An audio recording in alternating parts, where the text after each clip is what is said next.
Hello everyone, कैसे हैं आप सब लोग। उम्मीद करते हैं अच्छे होंगे। दोस्तों, आज की वीडियो बहुत ही इंटरेस्टिंग होने वाली है। आज की वीडियो में हम जानेंगे कि हमारे घर पर जो इन्वर्टर्स होते हैं उन पे हमारा जो सीलिंग फैन होता है वो हमिंग की साउंड क्यों करता है, यानी घर घर की आवाज क्यों करता है। इस तरह की एक साउंड आती है, उसमें हम करके वो साउंड पंखे से क्यों आती है। तो चलिए इसके बारे में हम जानते हैं और वीडियो में आगे बढ़ते हैं। सबसे पहले हमें जानना होगा कि इन्वर्टर कैसे काम करता है। हमारे घर में मीटर से होते हुए जो 230 वोल्ट एसी सप्लाई आती है, ये सबसे पहले इन्वर्टर में जाती है। इन्वर्टर उसको बैटरी में भेजता है, इन्वर्टर उसको चेंज करता है डीसी में। तो बैटरी में जो सप्लाई जाती है वो डीसी में जाती है और ये इलेक्ट्रिकल एनर्जी केमिकल एनर्जी में स्टोर हो जाती है। ये बैटरी इन्वर्टर को दोबारा वापस भेजती है, वो भी डीसी भेजती है। और इन्वर्टर के पास जो सप्लाई डीसी आई चार्ज होके, उसको दोबारा उसने एसी में चेंज किया और उसको होते हुए हमारे स्विच से होते हुए हमारे फैन पे आ जाती है। एसी को जो सप्लाई होती है उसे हम साइन वेव बोलते हैं। साइन वेव दिखने में इस तरह से होती है, एक बार ऊपर जाती है, एक बार नीचे जाती है। आपने देखा होगा इक्विपमेंट पे हर्ट्ज लिखा होता है। एसी सप्लाई की फ्रीक्वेंसी 50 हर्ट्ज होती है, जो कि एक सेकंड के अंदर इस तरह के यहां से लेकर एक साइकिल ऊपर नीचे जाने में एक साइकिल होता है, ये इस तरह के 50 साइकिल करती है। अब बात करते हैं डीसी की। डीसी में साइन वेव नहीं होती हैं। डीसी में आपकी वैल्यू बिल्कुल सीधी सीधी चलती है, स्ट्रेट। तो यहाँ पे हम दो चीज समझ गए कि इन्वर्टर में किस तरह से एसी एनर्जी लेता है, उसको बैटरी में डीसी में सेव करता है, केमिकल एनर्जी में सेव हो जाती है, फिर वो बैटरी उसको दोबारा रिटर्न करती है डीसी में, डीसी सप्लाई, और इन्वर्टर उसको दोबारा चेंज करके एसी में हमारे स्विच सॉकेट या फैंस को देता है। दूसरी बात हमने समझी कि एसी की साइन वेव कैसी होती हैं और उसमें साइकिल्स किस तरह से होते हैं और एक साइकिल एक सेकंड में अंदर कितने साइकिल्स होते हैं। डीसी हमने समझ लिया, डीसी की अपनी स्टेट होती है। अब हम इसके आगे बढ़ते हैं। सबसे पहले जो इन्वर्टर आते थे उनमें साउंड ज्यादा होती थी फैन चलाने पे। अब बजाय इसके कि अब जो इन्वर्टर आते हैं उनमें आवाज कम आती है।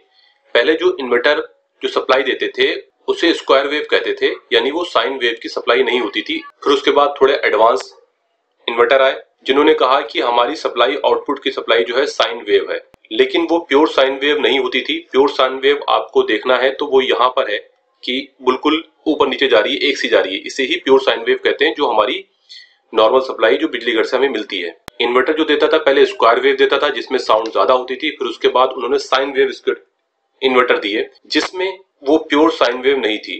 जो साइन वेव के इन्वर्टर थे उनकी भी जो साइन वेव बनती थी प्योर नहीं होती थी। आप देख रहे हैं यहाँ पे जिगजैग लग रहा है, जिसकी वजह से वो साउंड कम हुई, लेकिन ज्यादा कम नहीं हुई। अब जो इन्वर्टर आ रहे हैं वो आ रहे हैं प्योर साइन वेव के नाम से। जो मेजर कंपनी है, बड़ी कंपनी है इन्वर्टर बनाने वाली, वो है लुमिनस और माइक्रोटेक। ये दो बड़े प्लेयर हैं जिनके इन्वर्टर मार्केट में ज्यादा बिकते हैं। इन्होंने ये कहा है कि हमारी साइन वेव जो है वो प्योर साइन वेव है, यानी जिस तरह से सप्लाई हमें ट्रांसफार्मर से या बिजली घर से आती है वैसी ही सप्लाई हम दे रहे हैं आपकी। लेकिन ये भी प्योर साइन नहीं हो। इसके अंदर आपने ये बात, तीन बातें समझ ली कि इन्वर्टर कैसे काम करता है। दूसरा ये समझा कि आपकी साइन वेव कैसी होती है एसी डीसी की, और इन्वर्टर जो है कितने तरह के इन्वर्टर आ चुके हैं। तो स्क्वायर हो गया, साइन हो गया और प्योर साइन वेव हो गया। इसकी वजह से यहाँ पे साउंड तो बहुत कम हो गई, लेकिन साउंड अभी भी होती है इसमें। दूसरा रीजन क्या होता है कि अगर इन्वर्टर को प्रॉपर वोल्टेज नहीं मिल रहे हैं, अगर 230 वोल्ट पे कोई सिस्टम डिजाइन है, यानी आपको 100 वाट का बल्ब लेके आए और आपने 230 वोल्ट पे बना होता है 100 वाट का बल्ब, लेकिन अगर उसको 180 वोल्टेज में ही मिल रहे हैं तो क्या होगा, वो कम जलेगा, वो रोशनी पूरी नहीं देगा। तो इसी तरह से जो फैन होते हैं वो 230 वोल्ट पे डिजाइन होते हैं।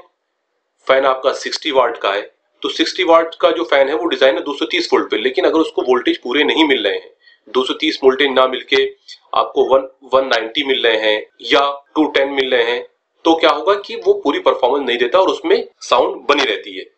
दो रीजन ये समझिए। तीसरा रीजन जो है, जो आपको कोई नहीं बताता है लेकिन वो इलेक्ट्रिकल के पैरामीटर से, वो रीजन बहुत इंपॉर्टेंट है। सबसे मेजर पार्ट आता है हार्मोनिक्स। इसके बारे में आपको बहुत कम जानने में मिलेगा। हार्मोनिक्स क्या होते हैं? ये मेजर इक्विपमेंट है। ये लीनियर लोड जो होते हैं, इसका आपके बारे में एक अलग ही वीडियो बनाएंगे हम, जिसमें आपको हार्मोनिक्स के बारे में समझेंगे। और ये मेजर रीजन है आपका साउंड होने से।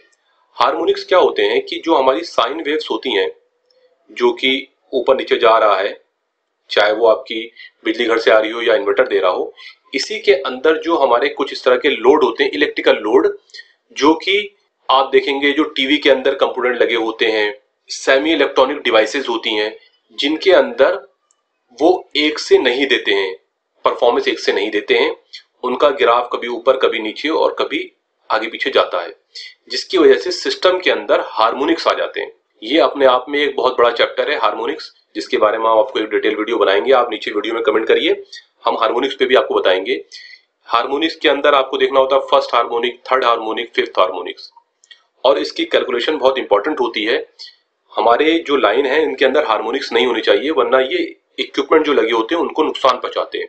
एक बार हमने जो सीखा इस वीडियो को हम रिवाइज कर लेते हैं। सबसे पहले इन्वर्टर हमने देखा कि इन्वर्टर कैसे काम करता है, कि एसी सप्लाई आती है, उसको वो डीसी सप्लाई में चेंज करके बैटरी को देता है, और बैटरी के अंदर केमिकल एनर्जी के अंदर वो सप्लाई स्टोर हो जाती है, और फिर वो डीसी सप्लाई होती है इन्वर्टर के पास वापस पहुंचती है, और इन्वर्टर उसको एसी में कन्वर्ट करके फैन को दे देता है। दूसरी चीज हमने समझी कि एसी की साइन वेव कैसी होती है और डीसी की साइन वेव्स कैसी होती है। तीसरी चीज हमने समझा कि इन्वर्टर कितनी तरह से आए हैं। सबसे पहले आया स्क्वायर वेव, जो कि स्क्वायर शेप में थी उसकी वेव्स। दूसरा आया साइन वेव, जो थोड़ी जिगजैग थी, प्योर साइन वेव नहीं थी, इसके अंदर भी साउंड थी। स्क्वायर वेव में सबसे ज्यादा साउंड थी, फिर साइन वेव में उससे कम साउंड हो गई फैन में से। प्योर साइन वेव में से कंपनी का कहना है ये प्योर साइन वेव से, लेकिन इसके अंदर भी साउंड होती है, ये पूरी तरह से प्योर साइन वेव नहीं होती है। तो मेजर कंपनीज है इन्वर्टर बनाने की, लुमिनस और माइक्रोटेक है। आपको ये बताया कोई भी इक्विपमेंट जो होता है वो अगर डिजाइन है, जैसे फैन है 60 वाट का जो फैन है वो 230 वोल्ट पे डिजाइन है, अगर उसको डिजाइन वोल्टेज नहीं मिलेंगे तो उसकी परफॉर्मेंस पूरी नहीं आएगी और उसकी लाइफ भी कम होगी। अगर उसको 190 वोल्टेज मिल रहे हैं तो वो 60 वाट में जो इतना वो फैन हवा देता है उतनी हवा वो नहीं देगा और उसमें प्रॉब्लम भी रहेंगी। तीसरी चीज हमने बताई हार्मोनिक्स होते हैं कि साइन वेव का बिगड़ा हुआ शेप। ये हार्मोनिक्स किस फॉर्म में होते हैं, first harmonics, third harmonics, fifth harmonics, जिसकी वजह से सिस्टम के अंदर फैन के अंदर आपकी हमिंग साउंड आती है। तो दोस्तों हमें उम्मीद है आपको ये वीडियो पसंद आई होगी। इस तरह की और भी वीडियो हमारे चैनल पर जाके आप देख सकते हैं। नीचे चैनल का लिंक हमारे वीडियो के डिस्क्रिप्शन में दिया गया है। आप इस वीडियो को अपने दोस्तों और अपने फ्रेंड सर्किल, अपने साथ काम करने वालों के साथ भी शेयर करिए, उनके साथ फेसबुक ग्रुप और व्हाट्सएप ग्रुप में, जिससे उनको भी इस तरह की वीडियो से हेल्प मिल सके। तो दोस्तों थैंक्स फॉर वॉचिंग।